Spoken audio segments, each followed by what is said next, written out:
کے ابتدا سے لے کر آخر تک مسجد میں رہ کر سرکار دو عالم صلی اللہ علیہ وسلم کی اطاعت کیا کرتے تھے، یعنی مسجد میں رہا کرتے تھے، ٹھہرا کرتے تھے۔ پھر نبی کونین صلی اللہ علیہ وسلم اس لیے ٹھہرا کرتے تھے کہ نہ جانے کون سی رات شب قدر کی ہے کہ جس کو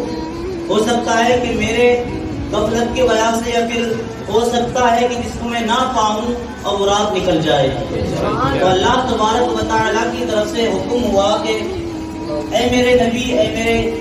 محبوب، یہ رات آپ کو اگر پانی ہے تو یہ رات عشرۂ آخر میں ملے گی، یعنی جو 20 رمضان کے بعد 10 رمضان رہ جاتے ہیں جس کو عشرۂ آخر کہا جاتا ہے۔ پہلا عشرہ عشرۂ رحمت ہوا کرتا ہے، پھر عشرۂ مغفرت، پھر عشرۂ نجات ہوا کرتا ہے۔ تو اللہ کے رسول صلی اللہ علیہ وسلم نے ارشاد فرمایا کہ لوگوں، یہ جو شب قدر ہے یہ پاک راتوں میں ملا کرتی ہے، مطلب 21ویں رات ہوگی یعنی 21ویں شب ہوگی تب اس کو ڈھونڈا جاتا ہے۔ اسی وجہ سے لوگ کبھی کبھی ایسا کیا کرتے ہیں کہ بعض جگہوں پر 21ویں شب کو پورا قرآن ہوا کرتا ہے،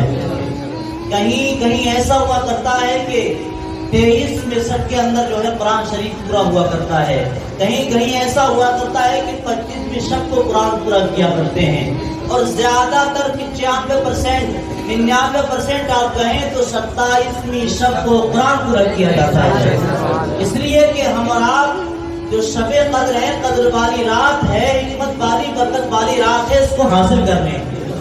بلکہ اللہ کے رسول صلی اللہ علیہ وسلم نے ارشاد فرمایا